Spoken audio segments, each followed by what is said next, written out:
మేడిపల్లి బృందావన్ కాలనీలో భర్త అశోక్ ని ప్రియుడు మహేష్ తో కలిసి దారుణంగా హత్య చేసింది భార్య పూర్ణిమ. అశోక్ మృతిపై తీవ్ర దిగ్భ్రాంతి వ్యక్తం చేస్తున్నారు కాలనీవాసులు. అశోక్ మొదట హార్ట్ అటాక్ తో చనిపోయాడని, నిన్నే భార్య హత్య చేసిందని తెలిసింది అని అంటున్నారు. అశోక్ చాలా మంచి వ్యక్తి అని చెప్తున్నారు. ఈ మధ్య కాలంలో వివాహేతర సంబంధాలు హత్యలకు దారితీస్తున్నాయంటున్నారు. చట్టాల్లో మార్పులు తీసుకురావాలని కోరుతున్నారు. అశోక్ ని దారుణంగా హత్య చేసిన మహేష్, పూర్ణిమలను కఠినంగా శిక్షించాలని కోరుతున్నారు. పూర్తి సమాచారాన్ని మా ప్రతినిధి సుజాత అందిస్తారు. కాలనీలో 11 రోజుల క్రితం భార్య అత్యంత కిరాతకంగా భర్తని హతమార్చినటువంటి ఘటన చోటు చేసుకుంది. ఈ విషయం ఆలస్యంగా వెలుగులోకి వచ్చింది. భర్త హార్ట్ అటాక్ తో చనిపోయాడు అని చెప్పేసి చిత్రీకరించే ప్రయత్నం చేసింది భార్య పూర్ణిమ. కానీ అశోక్ ఒంటి మీద గాయాలు ఉండడంతో తమ కజిన్స్ వాళ్ళంతా కూడా అనేక అనుమానాలను వ్యక్తం చేశారు.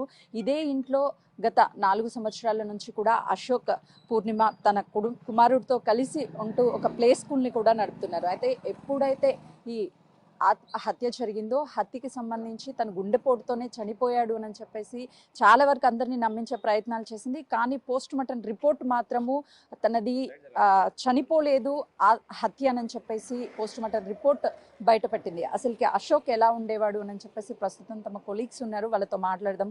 చెప్పండి, అశోక్ ఎన్ని సంవత్సరాల నుంచి పరిచయం, ఎలా ఉండేవాడు మీతో? మా ఈస్ట్ బృందావన్ కాలనీలో గత 4.5 సంవత్సరాలుగా అశోక్ గారు ఇక్కడ నూతనంగా నివాసం నిర్మించుకొని ఉంటున్నారు. వ్యక్తిగతంగా చాలా మంచి వ్యక్తి, చాలా సౌమ్యంగా ఉండేటువంటి వ్యక్తి. తన వృత్తిపరంగా ఉదయం లేచి తన లెక్చరర్గా పనిచేస్తున్నారని తెలుసు.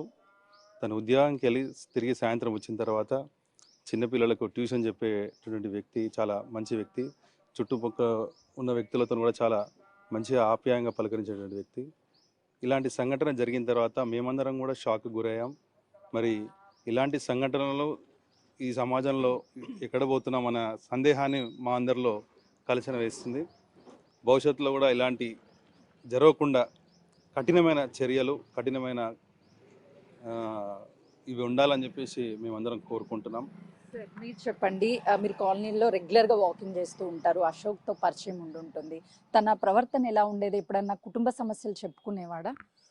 కుటుంబ సమస్యలు ఎప్పుడు చెప్పలే, కానీ వ్యక్తిగతంగా చాలా మంచోడు అతను. మాకు మధ్య మధ్య కనపడాడు, హాయ్ గుడ్ మార్నింగ్ చెప్పేటాడు. తర్వాత ఎక్కువ ఇన్వాల్వ్మెంట్ అయితే కాలేదు. బట్ మంచి వ్యక్తి. ఇంటి పక్కనే ఉన్నారు, అసలుకి వాళ్ళ బిహేవియర్ ఎలా ఉండేది? యాక్సెసిబిలిటీ ఏమన్నా ఉంటుందా సార్ ఈ బిల్డింగ్ నుంచి ఆ బిల్డింగ్కి వెళ్ళడం? ఉంటుందండి, వెళ్ళొచ్చు అనుకుంటాను. బట్ అశోక్ గురించే మాకు తెలుసు. మేము ఇన్ని సంవత్సరాలు ఉంటున్నా కూడా అశోకే పొద్దున్నే కలిసేవాడు, గుడ్ మార్నింగ్ చెప్తే గుడ్ మార్నింగ్ అంతే. దానికన్నా ఎక్కువ పరిచయమే లేదు మనకి. ఎప్పుడు తెలిసింది మీకు ఇలా హత్య జరిగింది? నాకు అసలు జరిగిందని తెలియదు. ఆ రోజు హార్ట్ అటాక్తో చనిపోయాడంటే బయటకు వచ్చాం అంతే.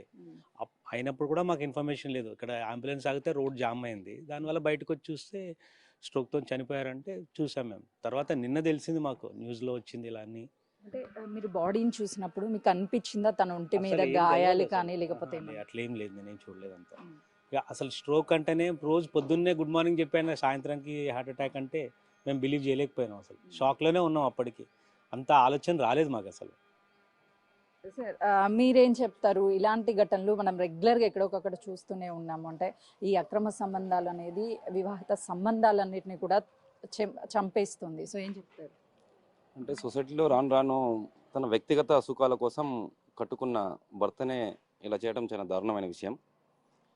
మనం సమాజానికి ఎలాంటి మెసేజ్ ఇస్తున్నామో, ఈవెన్ రూరల్ ఏరియాలలో, విలేజ్లలో చాలా మంచిగా ఉంటున్నారు. అడ్వాన్స్డ్గా ఉండి టెక్నాలజీ వచ్చి చదువుకున్న వాళ్ళే ఇలాంటి చేయడం చాలా బాధాకరమైన విషయం. ఇలాంటి విషయాలలో చాలా గట్టి చర్యలు తీసుకొని శిక్షలు పడేటట్టు చేస్తే కొంతైనా సమాజంలో మార్పు వస్తుందని కోరుకుంటున్నాం. చెప్పండి, అంటే అశోక్కి సంబంధించి అందరూ కూడా తను ఎవరితో పెద్దగా మాట్లాడు అని చెప్తున్నారు, కానీ భార్య ఇలా చేయడం అసలుకి మీరు సమర్థిస్తారా దీన్ని? లేదండి, ఏ రకంగా సమర్థించడానికి వీల్లేదు. తను ఏంటంటే పాపం ఒక లెక్చరర్ ఫీల్డ్లో ఉండి తన బాధ్యత తను చూసుకుంటూ, ఫ్యామిలీని చూసుకుంటూ చేయడం అనేది చాలా ఘోరమైన విషయం. మేమందరం మా కాలనీ వాళ్ళకు కూడా చాలా బాధపడుతున్నాం. ఇది జరగకూడని సంఘటన. అంటే కనీసము ఆ పూర్ణిమకి తన భర్తని హత్య చేసేటువంటి టైంలో కొడుకు కానీ లేకపోతే కనీసం తనతో జర్నీ ఒక 11 సంవత్సరాల పైనే చేసి అవి ఏం గుర్తు రాకుండా ఉండొచ్చు. అదే అండి, కనీసం తను చదువుకున్న లెక్చరర్, తను కానీ మానవత్వం కూడా మర్చిపోయి అతి క్రూరంగా, అది ఏంటంటే మామూలుగా ఒక జంతువు కన్నా హీనంగా అతి క్రూరంగా ప్రవర్తించి తన భర్తను చంపడం అనేది అది ఎవరు సహించలేని విషయము, అతి ఘోరమైన విషయం అండి అది. ఏం చెప్తారు అలాంటి వాళ్ళకి? ఇప్పుడు బాబు ఒంటరివాడైపోయాడు, ఆమె జైలు పాలైపోయింది, నమ్మినటువంటి భర్తని చంపేసుకుంది, తన లైఫ్ ఏంటి, పిల్లల లైఫ్ ఏంటి? అది ఇప్పుడు పాపం బాబుకు ఎవరు సమాధానం చెప్పలేరండి. ఎందుకంటే తన తండ్రిగా తను ఎంత చేయాలనో పాపం కనీసం బ్రతుకుంటే చేసేవాడు. కాకపోతే తండ్రిని కోల్పోయాడు, ఆ పిల్లల్ని అనాథం చేశాడు, కుటుంబం అంతా చిన్నాభిన్నం అయిపోయింది. తను ఎవరు ఏం న్యాయం చేయలేదు. కాకపోతే తన ఆత్మకు శాంతి కూర్చోాలంటే మాత్రం తనకు సరైన శిక్ష అనుభవించి సరైన శిక్ష చేయాలని మాత్రం కోరుకుంటున్నామండి.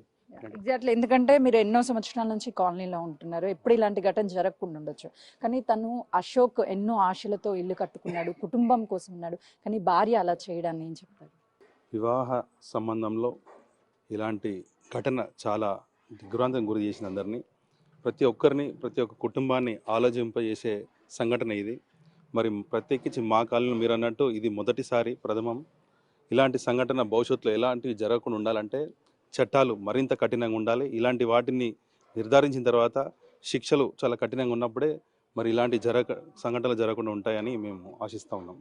చూసినాం కదా, అయితే మొత్తానికి పూర్ణిమ ప్లాన్ ప్రకారమే తన భర్తని హతమార్చడానికి మహేష్ అదేవిధంగా సాయి సహాయం కోరుతూ ఇంట్లోకి పిలుచుకొని హత్య చేసింది. కానీ 11 రోజుల పాటు ఏం తెలియనట్టుగానే తను ప్రవర్తించినటువంటి తీరు అందరినీ ఆశ్చర్యానికి గురి చేస్తుంది.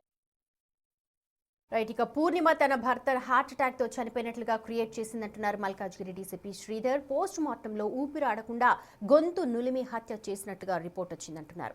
గత 6 నెలలుగా పూర్ణిమ మహేష్లు వివాహేతర సంబంధాన్ని కొనసాగిస్తున్నారని చెప్తున్నారు. అశోక్ విషయం తెలిసి నిలదీయడంతో అడ్డు తొలగించుకునేందుకే ఇలా ప్లాన్ చేసి చంపేశారు అని అంటున్నారు డీసీపీ. పూర్ణిమ, మహేష్, అతని స్నేహితుడు సాయి కలిసి చున్నీతో ఉరివేసి చంపేశారంటున్నారు. పూర్తి సమాచారాన్ని మా ప్రతినిధి సురేష్ అందిస్తారు. మేడిపల్లిలో కట్టుకున్న భర్తనే దారుణంగా ప్రియుడితో కలిసి హత్య చేయడం జరిగింది. దీనికి సంబంధించి మొదట అనుమానాస్పద కేసు నమోదు చేసి దర్యాప్తులో భార్యనే హత్య చేసినట్టుగా పోలీసులు గుర్తించారు. ప్రస్తుతం మనతో పాటు మల్కాజ్గిరి డీసీపీ శ్రీధర్ ఉన్నారు. ఒకసారి మాట్లాడదాం. సార్, ఎట్లా భర్తని హత్య చేసింది, కారణం ఏంటి సార్? మాకు డిసెంబర్ 12th రోజు కంప్లైంట్, పూర్ణిమ అని చెప్పేసి హౌస్ వైఫ్, ప్లే స్కూల్ నడిపిస్తుంది ఇంట్లోనే. ఆవిడ తన భర్త ఇట్లా వాష్రూమ్లో పడి చనిపోయింది అన్న దాని మీద ఒక కంప్లైంట్ ఇచ్చింది. సో ఇనిషియల్గా దాన్ని మనము అన్యాచురల్ డెత్ కింద రిపోర్ట్ చేయడం జరిగింది. ఆమె ఆ డెత్ మీద ఎట్లాంటి సస్పీషియస్ వ్యక్తం చేయలేదు. మేబీ హార్ట్ అటాక్ ఉండొచ్చు అని ఆమె డౌట్ ఎక్స్ప్రెస్ చేసింది. సో దాని మీద మనం పిఎంఈ కండక్ట్ చేయించినప్పుడు పిఎంఈలో డాక్టరు దాని మీద డౌట్ వ్యక్తం చేయడం జరిగింది. ఇది చూస్తే స్ట్రాంగులేషన్, అంటే బలవంతంగా గొంతు పిసికి చంపడం ద్వారా చనిపోయినట్టు కనిపిస్తుందని చెప్పేసి పిఎంఈలో డాక్టర్ ఐడెంటిఫై చేయడం జరిగింది. ఆ రిపోర్ట్ను బేస్ చేసుకొని మనము ఇనిషియల్గా వైఫ్ ఎందుకు ఇట్లా అబద్ధం చెప్పింది అనే దాని మీద ఇన్వెస్టిగేషన్ స్టార్ట్ చేయడం జరిగింది. మేడిపల్లి ఇన్స్పెక్టర్ అండ్ వాళ్ళ టీము. సో దాంట్లో భాగంగా ఆమె సిడిఆర్ తీసుకొని తర్వాత అదేవిధంగా ఇంటి చుట్టుపక్కల ఉన్న సీసీ ఫుటేజెస్ ఇట్లాంటివి కూడా మనం వెరిఫై చేయడం జరిగింది. తర్వాత కాలనీలో కూడా మనం ఎంక్వైరీ చేసుకున్నప్పుడు ఈమెకు అదే కాలనీలో ఉన్నటువంటి మహేష్ అనే వ్యక్తితోటి ఆయన వాళ్ళ సిస్టర్ వాళ్ళ కూతుర్ని ఈ ప్లే స్కూల్లో జాయిన్ చేయించినప్పుడు వీళ్ళిద్దరికీ పరిచయము. సో తనతోటి లీగల్ ఇంటిమసీ ఉన్నట్టు మనకు అర్థమైంది. సో దాని మీద ఇద్దరిని కూడా కస్టడీలోకి తీసుకొని విచారిస్తే వాళ్ళు చేసిన నేరాన్ని ఒప్పుకున్నారు. సుమారు గత 6-7 నెలలుగా వీళ్ళిద్దరి మధ్య ఈ లీగల్ ఇంటిమసీ ఉండడంతో అది వాళ్ళ హస్బెండ్కు తెలిసింది, డౌట్ వచ్చింది వీళ్ళ మీద. దాని మీద అతడు తరచుగా ప్రశ్నిస్తుండడంతో తనను తప్పించే ఆలోచనతో వీళ్ళిద్దరు కూడా ఈ మర్డర్కు ప్లాన్ చేసి 11వ తారీఖు సాయంత్రం అతను ఆఫీస్ నుంచి వచ్చేసరికే ఈ పూర్ణిమ ఎవరైతే మహేష్ ఉన్నాడో అతని ఇంటికి పిలిపియడము, ఇంట్లోనే అతను ఉండి ఈ డిసీజ్డ్ ఎవరైతే ఉన్నారో రాజేష్ రాగానే తనని గట్టిగా పట్టుకొని గొంతు పిసికి చంపడం జరిగింది.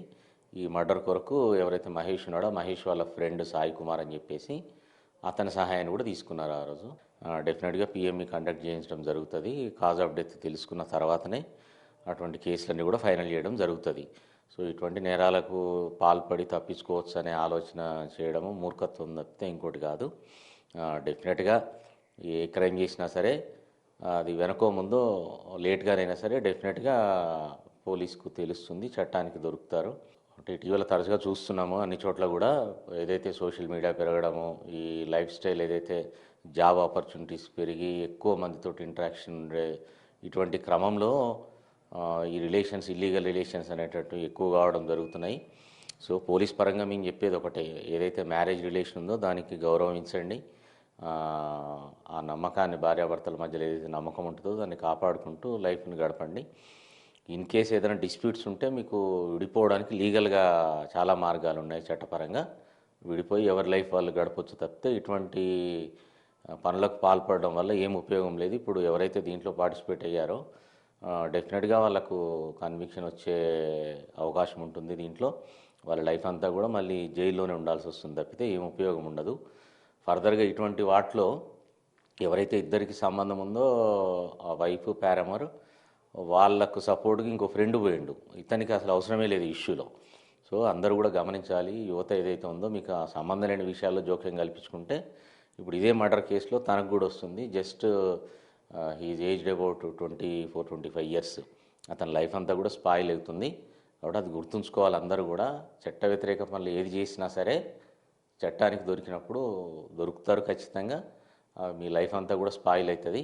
మీకు ఏదైనా సమస్యలు ఉంటే దాన్ని చట్ట పరిధిలో ఏ రకమైన సొల్యూషన్ దానికి వెతుక్కోగలుగుతారో దాన్ని చూడండి తప్పితే ఇటువంటి పనులకు పాల్పడొద్దని చెప్పేసి విజ్ఞప్తి చేస్తాను. ప్రియుడు మహేష్తో పాటు అతని స్నేహితుడు మరొకరి సహాయం తీసుకొని అశోక్ని దారుణంగా చున్నీలతో హత్య చేసి ఆ తర్వాత న్యాచురల్ డెత్గా క్రియేట్ చేశారని చెప్పేసి కూడా పోలీస్ దర్యాప్తులో గుర్తించారు. ప్రస్తుతం ముగ్గురిని కూడా అరెస్ట్ చేసి రిమాండ్కి తరలించామని చెప్పేసి కూడా మల్కాజ్గిరి డీసీపీ చెప్తున్నారు. కెమెరామెన్ శ్రీకాంత్తో సురేష్.